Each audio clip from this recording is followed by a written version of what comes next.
Minhas queridas amigas, meus queridos amigos, vamos aos capítulos 14, 15 e 16 do excelente livro Dom Casmurro de Machado de Assis.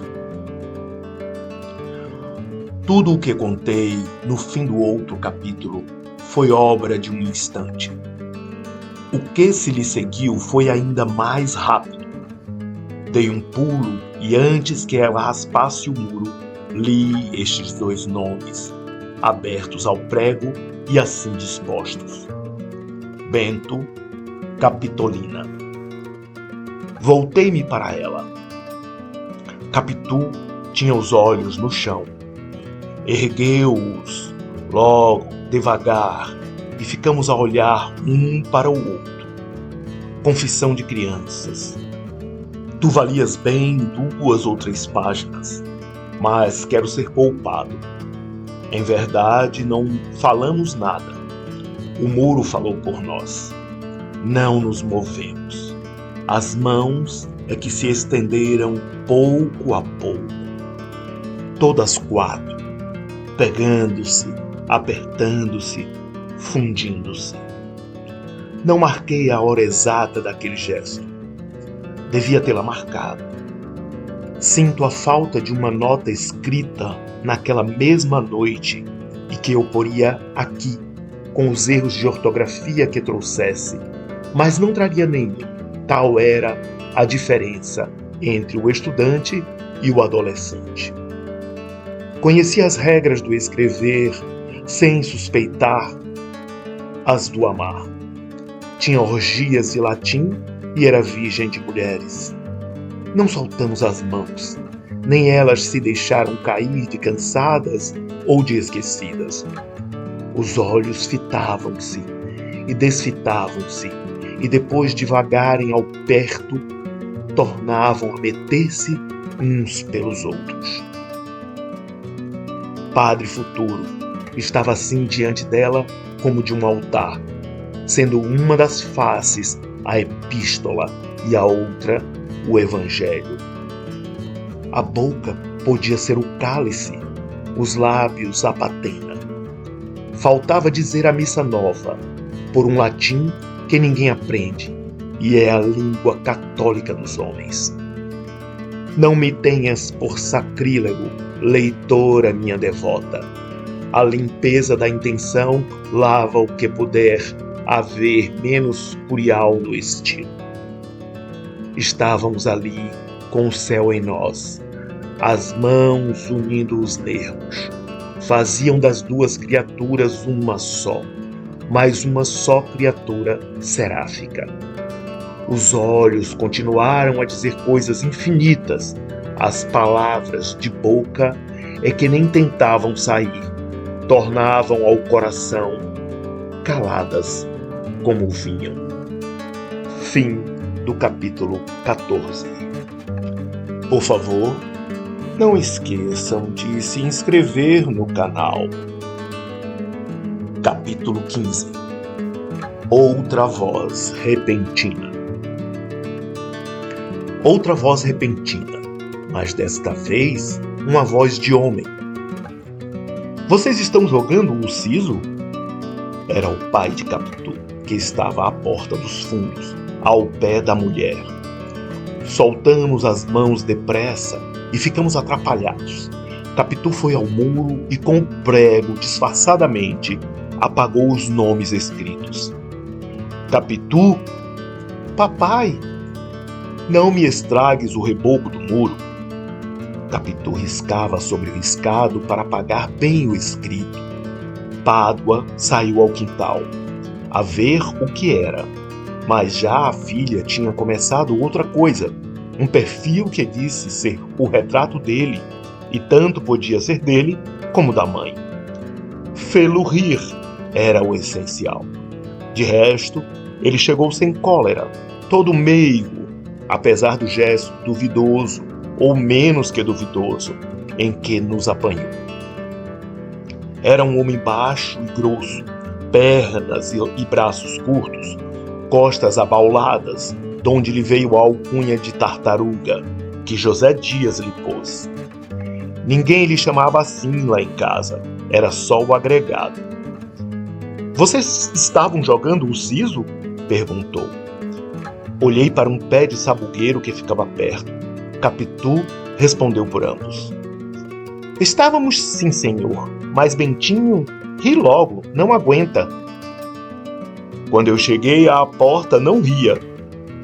Já tinha rido das outras vezes. Não pode. Papai, quer ver? E séria, fitou em mim os olhos, convidando-me ao jogo. O susto é naturalmente sério. Eu estava ainda sob a ação do que trouxe a entrada de Pádua e não fui capaz de rir, por mais que devesse fazê-lo para legitimar a resposta de Capitu. Esta, cansada de esperar, desviou o rosto, dizendo que eu não ria daquela vez por estar ao pé do pai. E nem assim ri. Há coisas que só se aprendem tarde. É mister nascer com elas para fazê-las cedo. E melhor, é naturalmente cedo que artificialmente tarde. Capitu, após 2 voltas, foi ter com a mãe, que continuava à porta da casa, deixando-nos a mim e ao pai, encantados dela. O pai, olhando para ela e para mim, dizia-me cheio de ternura: quem dirá que esta pequena tem 14 anos? Parece 17. Mamãe, está boa? Continuou, voltando-se inteiramente para mim. Está. Há muitos dias que não a vejo. Estou com vontade de dar um capote ao doutor, mas não tenho podido. Ando com trabalhos da repartição em casa. Escrevo todas as noites, que é um desespero. Negócio de relatório. Você já viu o meu gaturamo? Está ali no fundo. Ia agora mesmo buscar a gaiola. Ande ver. Que o meu desejo era nenhum, cresce facilmente, sem ser preciso jurar pelo céu nem pela terra.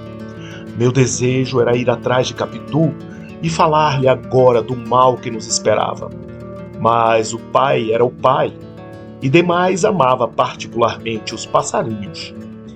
Tinha-os de vária espécie, cor e tamanho. A área que havia no centro da casa era cercada de gaiolas de canários, que faziam, cantando, um barulho de todos os diabos. Trocava pássaros com outros amadores, comprava-os, apanhava alguns no próprio quintal, armando alçapões. Também, se adoeciam, tratava deles como se fossem gente.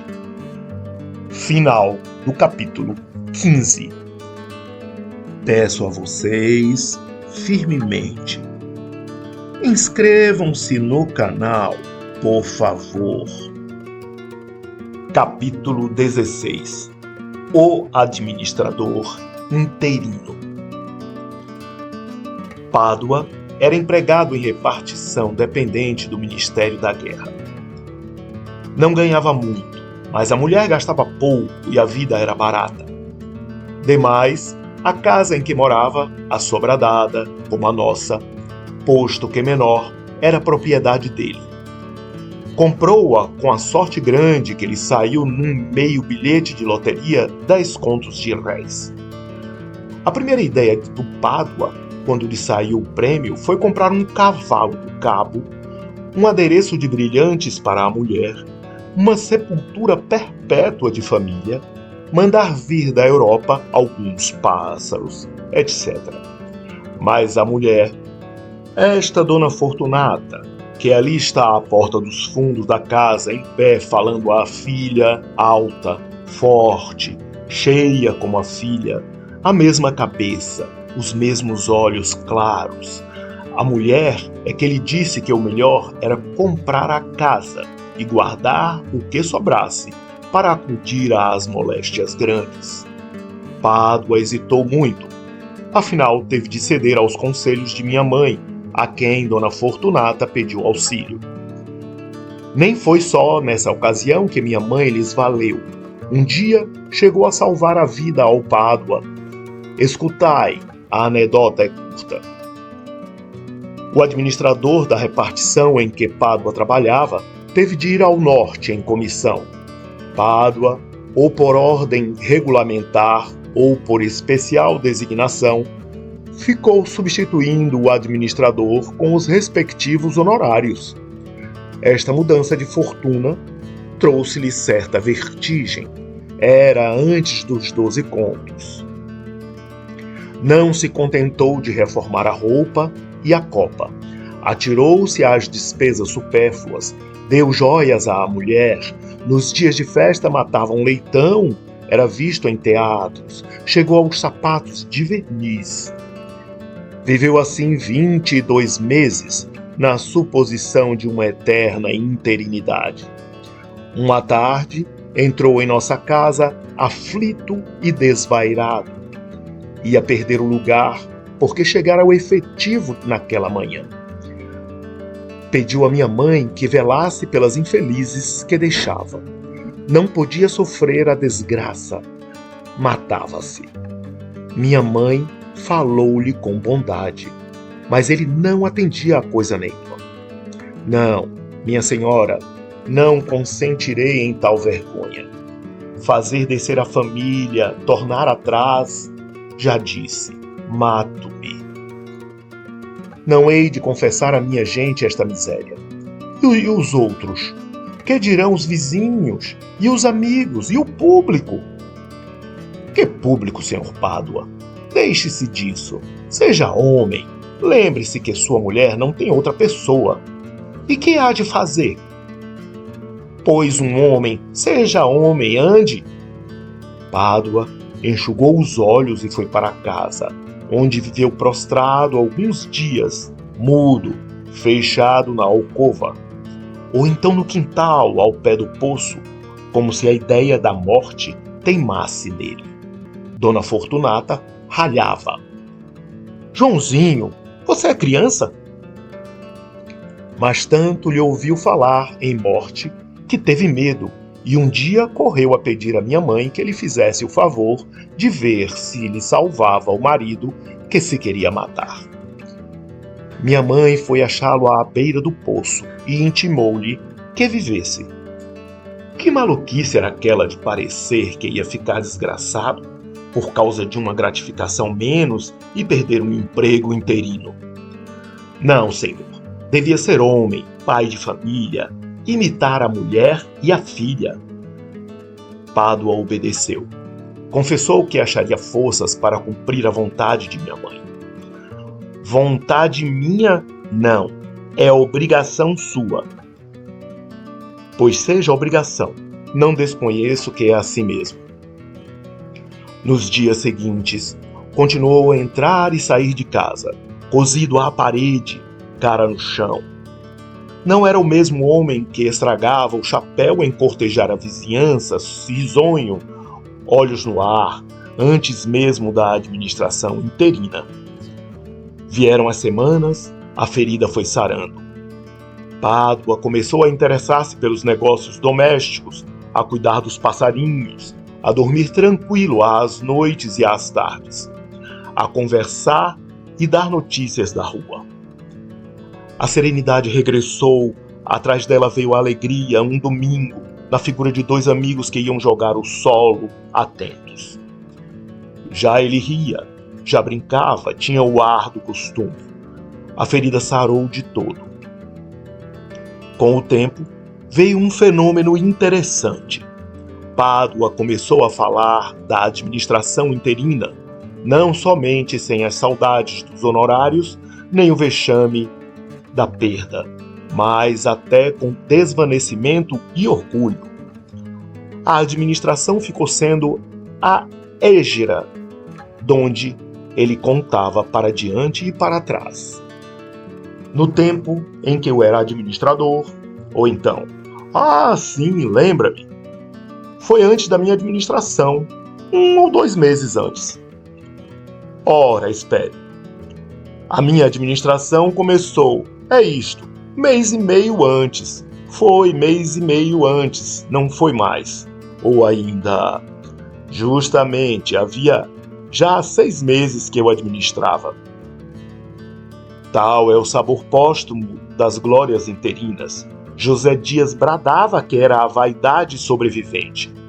Mas o padre Cabral, que levava tudo para a escritura, dizia que com o vizinho Pádua se dava a lição de Elifaz a Jó. Não desprezes a correção do Senhor. Ele fere e cura. Final do capítulo 16. Por favor, pessoal, inscrevam-se no canal, deixem o like e compartilhem. Façam comentários até aqui, o que vocês estão achando. Por favor, isso é importante.